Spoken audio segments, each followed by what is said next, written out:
Hey, Ron, that's good. And another key step where I fish the clicker out of my pocket.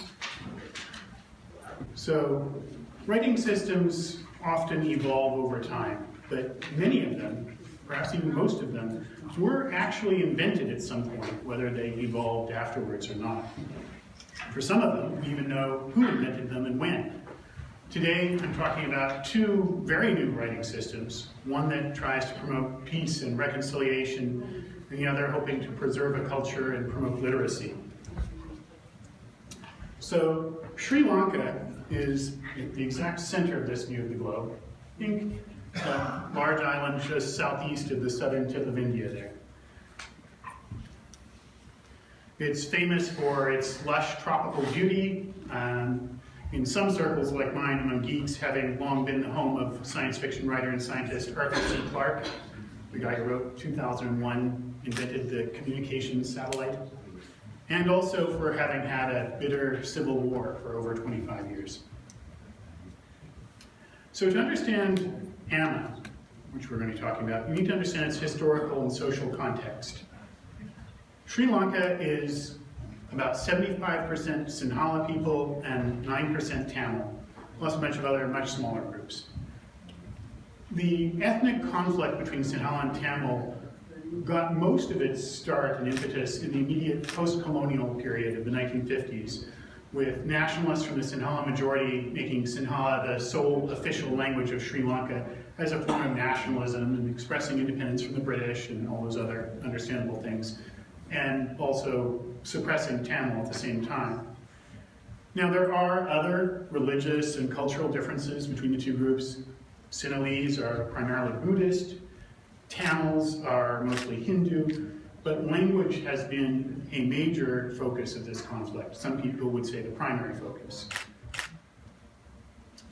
The liberation tigers of Tamil Elam, or Tamil Tigers, rebelled against the government. They wanted to secede. The Tamil Tigers used terrorism pretty extensively. In the early 1990s, they assassinated in 91 and 93 both the president of Sri Lanka and the Prime Minister of India, Rajiv Gandhi.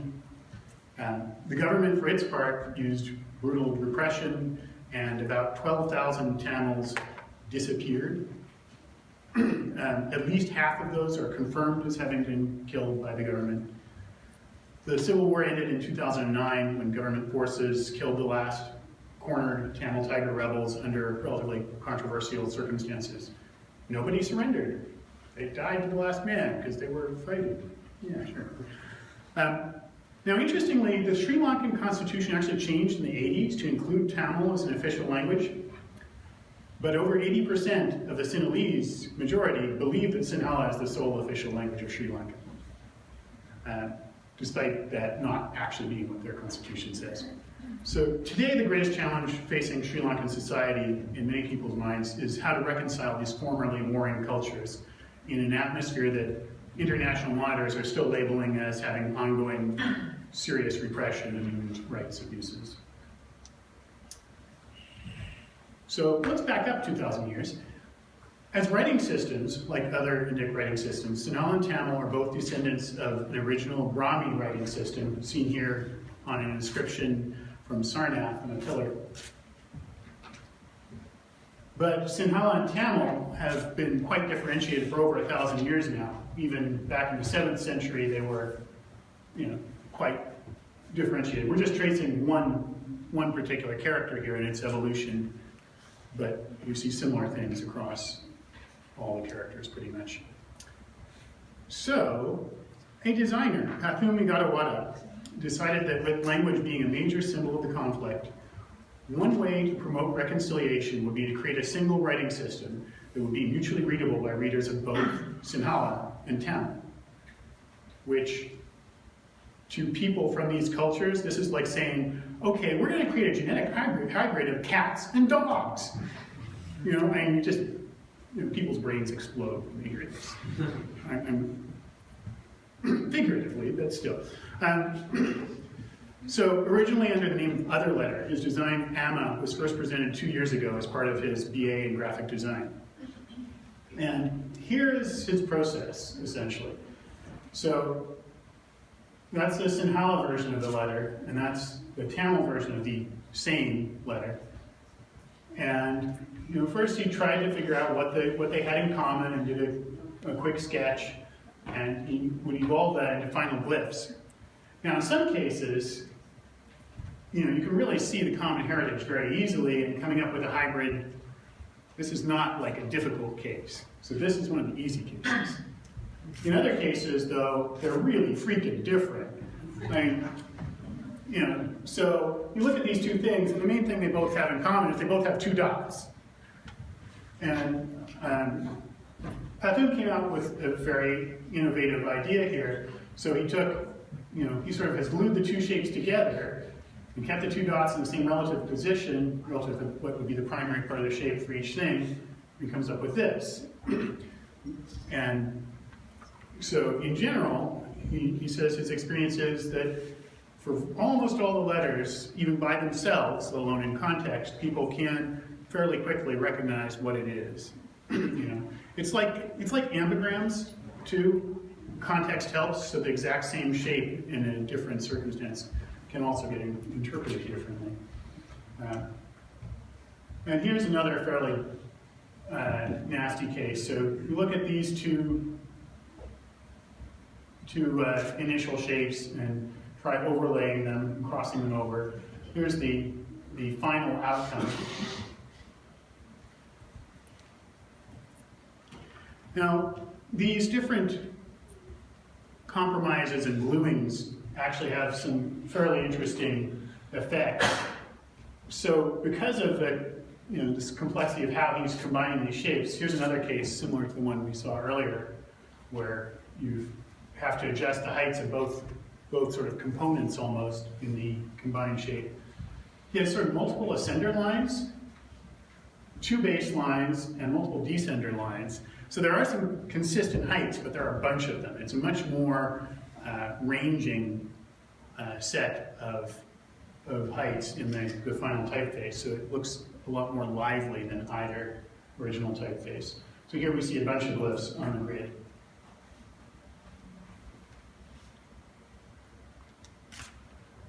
And here we can look at how some diacritics evolved and were combined. And you probably can't see these very well from the back. That's why I don't have very many of these big scale slides. But again, he sort of hybridized the diacritics. In some cases, he's come up with some very ingenious solutions. Like this one for the ka. I really like the ka. I think it's a nice treatment that would not have been obvious to me if I was trying to do the same thing. And here you can see Sinhala on the top, Tamil on the bottom, and Amma in between, in the bolder weight. And again, some shapes glued together, can be merged easily or compromised easily. Others you essentially end up gluing 2 different things together. It really depends. So how would you actually use this, hypothetically? Now, a lot of existing signage and labels and so on are trilingual. So one of his ideas was that you could then make labels bilingual instead of trilingual, and among the advantages of that is that everything could get bigger. Assuming that vertical space was your constraining factor. Obviously, if you make everything bigger, you're also taking more horizontal space. However, he does actually he's mocked up quite a few of these, and it turns out that in the real world, actually a lot of the signage does seem to be, for whatever reason, vertically constrained rather than horizontally, so you may have a point there in the work. So post office, mock-up. This is a bag, you probably can't see all the details, but this is a bag of sort of generic food supplement, nutritional supplementary food for children and mothers. That's the baby on the front. And so he's replaced the, in this case it's Sinhala only, with Amma. And he's looked at a lot of places and ways this could be used. It's an interesting question, whether this would work. And I will tell you, though, that when he presented this at Typo Day in India, a year and a quarter ago. This was the only presentation I saw at Typo Day, his presentation, that's not mine, that got a standing ovation. And I was certainly impressed and excited just by the concept as much as anything. And the execution was pretty gutsy and well thought out. I know this is a little blurry, sorry, this is the best I had for this. These are additional type samples drawn by someone else, a fellow named Pushpananda Ikamike, which I'm probably mangling his last name. He's a renowned type designer from Sri Lanka. And he drew these additional sketches of different lettering styles, but using the underlying Amma shapes. So Amma is still very new. It's hard to know if or whether it's going to see any wider use beyond these sort of conceptual and sample showings, which are being done essentially make an artistic, cultural, political point. Pathum remains optimistic that it could see wider use than this. And I can't comment more on that, but I'll just say that there are possibilities. As for where they are now update, I should say Pathum has been working with Google to help coordinate development of open source fonts for both Sinhala and Tamil, among other things, and has recently been admitted to the MATD program here. So that is the story of Amma in short. And the second half of my talk is about another newly invented writing system, Adlam. Now, while Amma is brand new, and it's like 2 years old essentially, the creation of Adlam began in the late 1980s. Now again, we have a map. So Adlam was created to write a language of West and Central Africa, spoken by about 25 to 40 million people, depending on whose figures you believe. And which language? Why did I just say a language? Well, it has a bunch of names. So this diagram of its distribution shows two names of the language. It's known as Pular, Fulfulde, Fulani, Fula, or Masina, depending on where you are. These are all dialects of the same language. So whatever you call it. And the people who speak this language actually have a similar range of names. Fulani, Fulbe, Fula. They were originally nomadic people, which is why you have this interesting distribution, including this random little enclave out in eastern Sudan. Even today, perhaps a third of them are still nomadic. Now, their language has been written with both Latin and Arabic, and which, even here, there's some interesting conflicts in different sources. Which one of those is the dominant way to write the language? That depends on who you listen to. The fellows who invented Adlam clearly view Arabic as the default and the standard. This may again depend on regional differences. Most of the Fulani converted to Islam about 1,000 years ago, and that led to the use of Arabic in writing.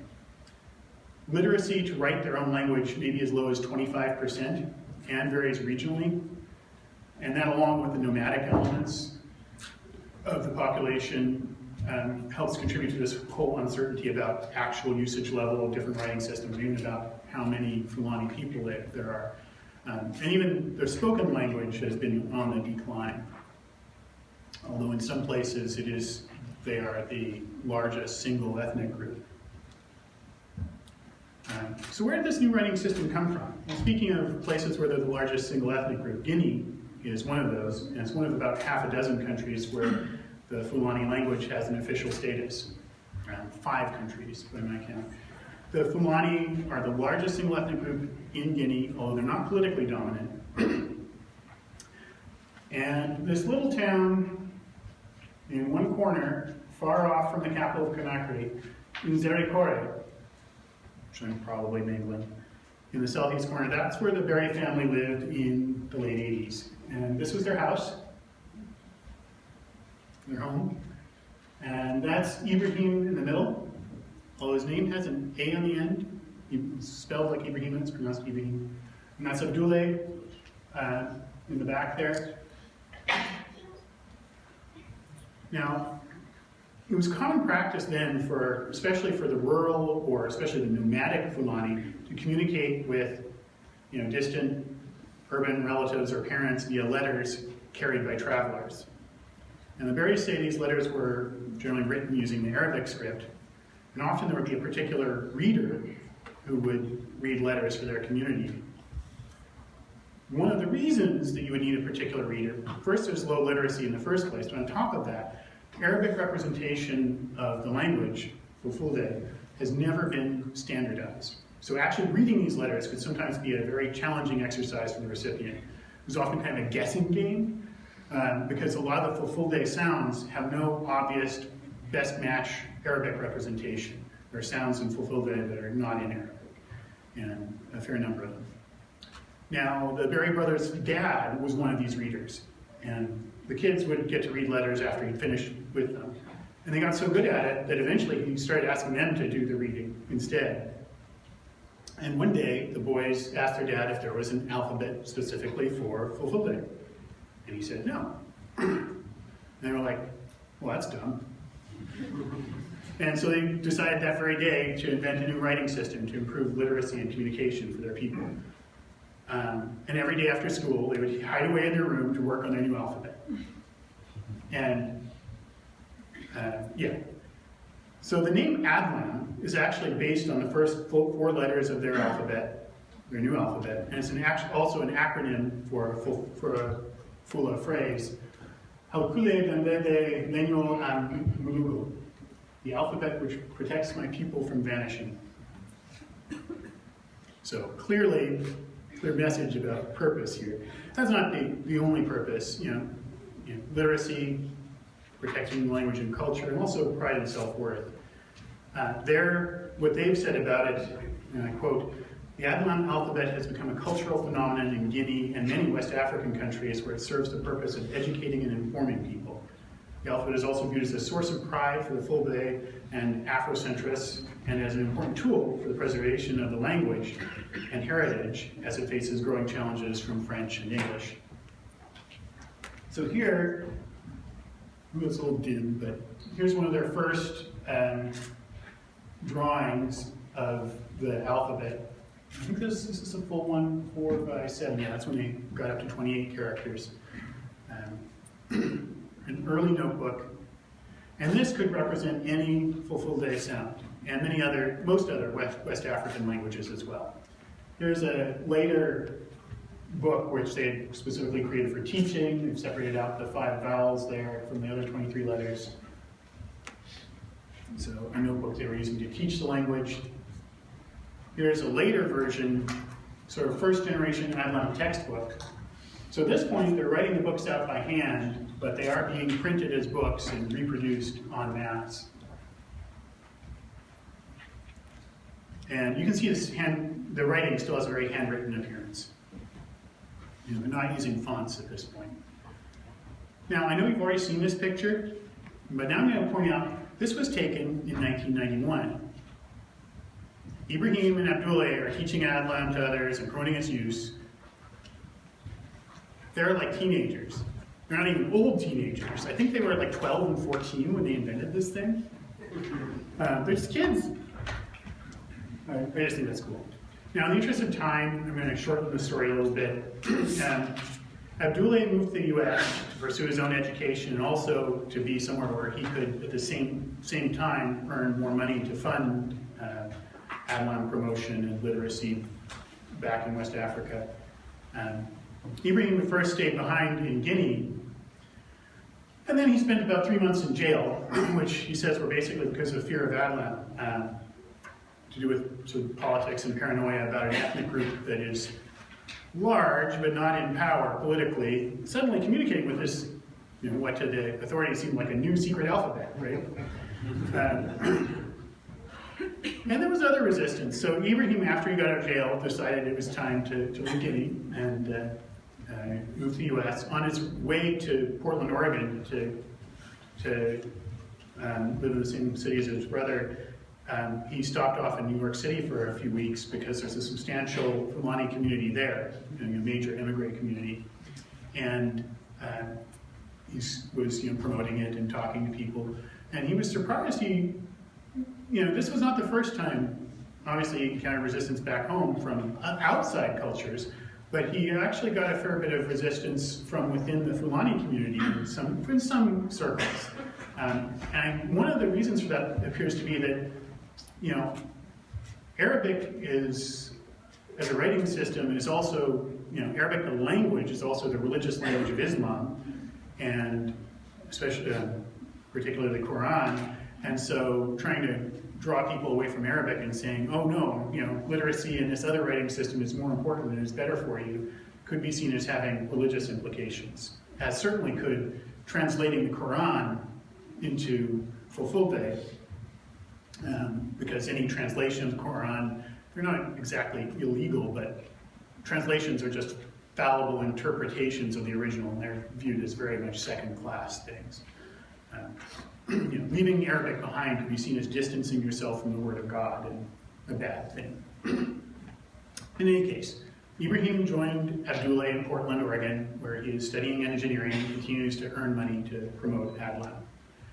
Speaking of raising funds, this is the homepage for Wyndon Jangan Adlam, a nonprofit organization. The name means Read and Write Adlam, and they are teaching Adlam literacy across West Africa. They actually have something like 100 or more small schools or tutors or things going on across West Africa evangelizing this writing system. I should point out, by the way, there is a button here, donation. You can also donate on their website to support Adlam education. So 3 years ago, Ibrahim attended a calligraphy workshop in Portland, which was taught by this woman. So this was at a calligraphy conference, and he attended a workshop taught by Rebecca Weil. And he was like, oh my gosh, calligraphy. And it sort of opened his eyes on a bunch of fronts. Of course, Arabic is even closer to its calligraphic underpinnings, and how close, of course, depends on who you listen to, but more so than Latin-based languages. And so he immediately got excited and was inspired to redraw the Adlam alphabet on more calligraphic principles. And so things have gotten pretty interesting now. You'll notice that, among other things, he now has an option for beginning, medial, final, and isolated forms, like Arabic.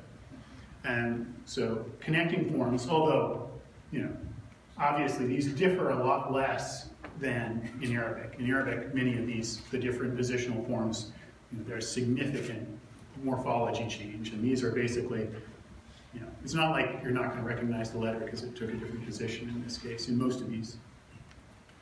But at the same time, what's funny is, for those of us who pay attention to such things, in most cases, there's a few exceptions here where he's gone a little off, but in general, he's following more of a Latin-style Western calligraphic angle when he's drawing these, right? So it's a right-to-left language, connecting forms like Arabic, but drawn with a Western, sort of calligraphic angle with a pen at 30 to 45 degrees, somewhere in there. And as a result, in general, the verticals are thicker than the horizontals, and the stress ends up at more of a classic Western angle. It's like somebody was doing something Arabic style, but using an Edward Johnston foundational hand or something. It kind of makes my brain hurt, but it's neat. He also has now both uppercase and lowercase. Again, it's more like Cyrillic, where a lot of the letters don't differ that much between their case forms, but a few of them undergo moderate amounts of change. And the casing and the connectivity are both considered optional. So, it's perfectly legit to continue to write as it used to be with non-connecting forms, and to write all in one case, presumably the uppercase, if I recall correctly. The one thing is constant, though, is that it is right to left. Here are Abdullah and Ibrahim, Abdullah on the left, Ibrahim on the right. More recently at another calligraphy conference. And this is a Unicode proposal, which this is actually a second draft, second version that came out fall of last year. This is scheduled to go into Unicode in a year, in Unicode 9.0, in June of next year. And probably, we hope the code pages are nailed down and solid and good. Not code page, sorry, the Unicodes, the code points, I should say. And here's the latest thing. So this is a 3-day crafting type, introductory type design workshop that I was teaching. And Ibrahim attended. I've taught these, or in most cases co-taught them all over the place, but this one was back in Portland.